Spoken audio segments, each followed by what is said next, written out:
YouTube. What's good? Welcome to the channel. If you haven't already done so, go ahead and like, comment, and subscribe. Today, I'm talking about something that's been highly requested. I know a lot of y'all folks talk about what do you do after the gym? What do you do after you go to the gym? Like, what is your routine? What's the process? What do you need to do after?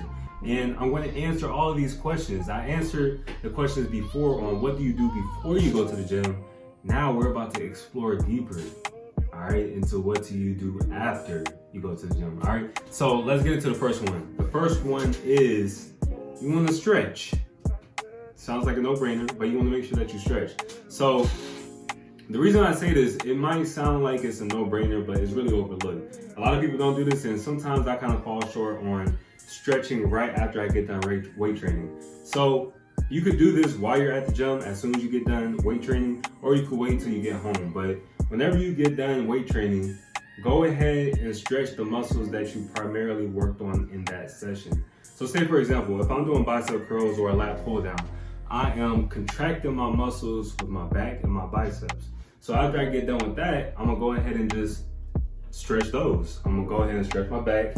You could be able to use certain things in the gym. Like in the gym, they have like a stretch station where you could be able, it'll be able to better assist you with your stretches. So make sure that you stretch right after you get done weight training, and it's going to help you so much more.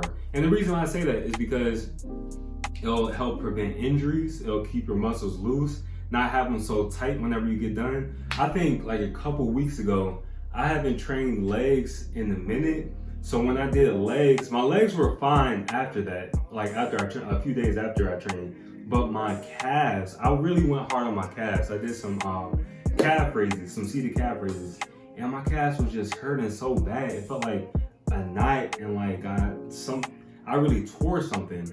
And I took a bath. I took a bath with Epsom salt. I stretched it. I tried to massage it. I did a bunch of stuff, but it didn't work. Only time could make it feel better. But I thought, and I already knew this, if I would have just stretched right afterwards, then I wouldn't be feeling what I felt at that time. It may still have hurt, but not to that extent. Okay. So number one is you want to stretch. All right. So number two, you want to make sure, again, this is a no-brainer. Make sure you take a shower, wash your ass. You want to make sure you take a shower, and you want to make sure you wash your face, all right? So think about it. See, I'm just getting on, say this is a bench at the gym. This has been shared by 50 other people in the gym. Everybody's sweating, everybody's, really pushing hard, just having a blast with it, right?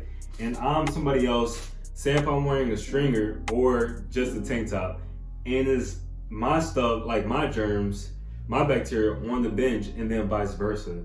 So whenever you get home, you want to make sure that you take a shower. I know people that are athletes, as soon as they get home from practice or weight training, they get home, they have two options. They could cut on the lights, they can either get in the bed, or they could just lay on the floor, being that they're dirty. Most of the times, they go ahead and lay on the floor. But I would say as soon as you get in the house, go ahead and just take a shower.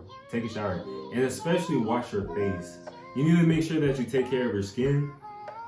And this is something I've been starting to implement lately. I didn't really have a skincare routine like that, but after talking to my girl, she went ahead and put me on some stuff. And I'll show y'all guys in a minute on what I use. I use CeraVe as my facial cleanser. But make sure that you really wash your face and take a shower.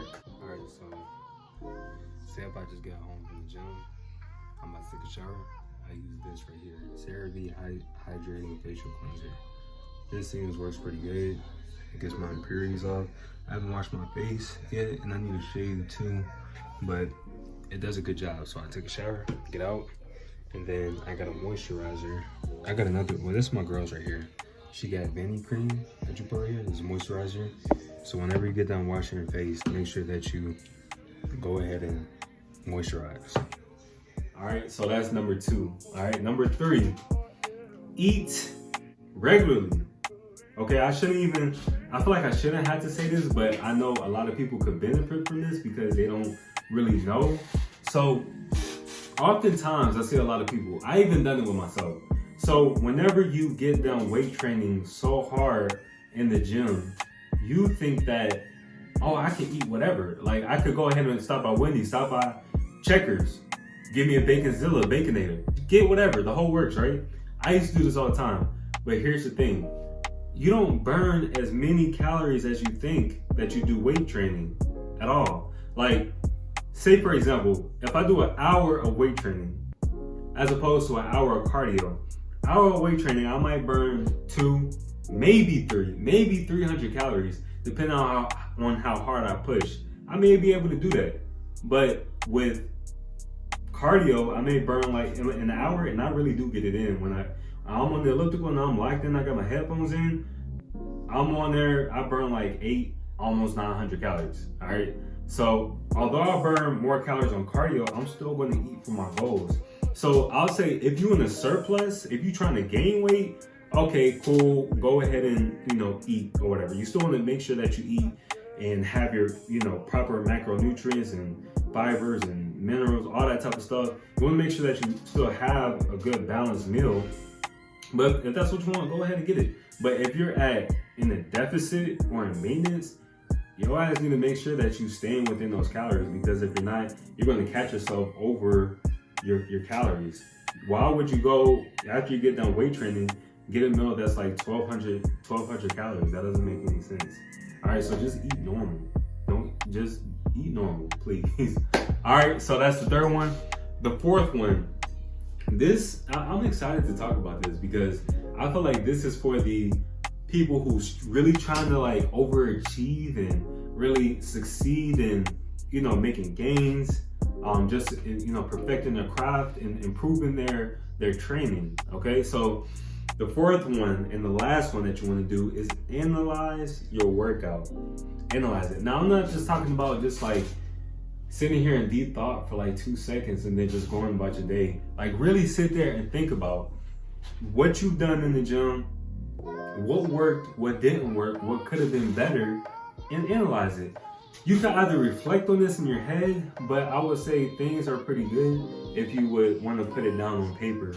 When I first started training, I had, my coach, he was like, man, I've never seen somebody do that before. But when I first started training, I brought a journal in so I could be able to write down each workout that I was doing. Because I was learning, I wanted to absorb everything. I was like a sponge.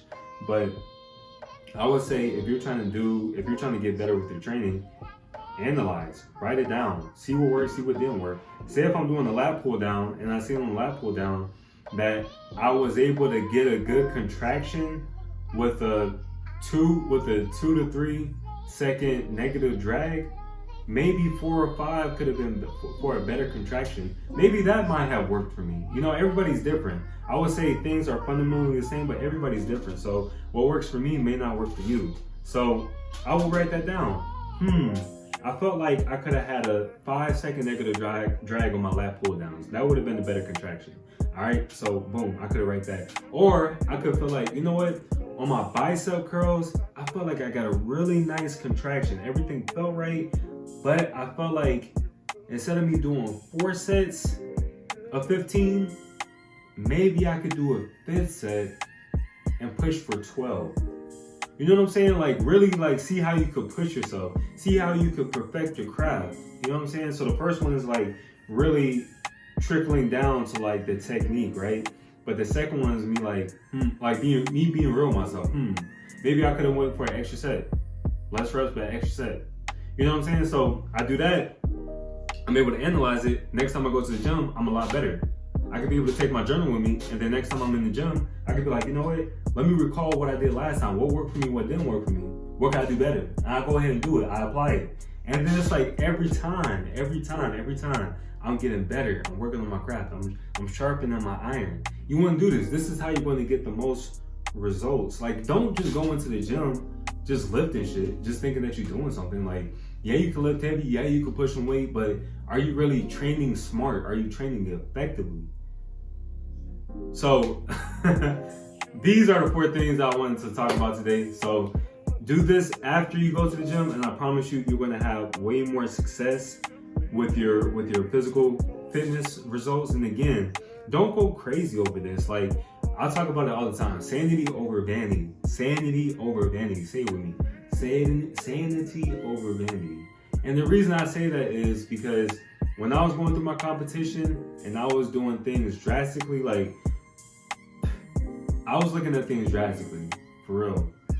And I felt like I was really going crazy over my, fitness results. I was going crazy. I was having body dysmorphia. I felt like, I compared myself to what I seen on social media and, other people, even friends, and it's just a bunch of stuff, right? So I looked at myself and my results. I'm like, damn, like this isn't good enough. And I felt like I was going crazy to try to achieve something that may not even be for me. So like I say, like while you're in the gym and even after you're doing like the things that you're doing after you get out the gym, like don't go crazy over it. You want to make sure that you go above and beyond and do exceptional things, but don't go crazy about them. All right. So if you like anything that I say, go ahead and like, comment, and subscribe. If you got a homeboy, if you got a homegirl that needs to hear this information, go ahead and share it with them. Appreciate y'all watching the video. Holla back. I'm out.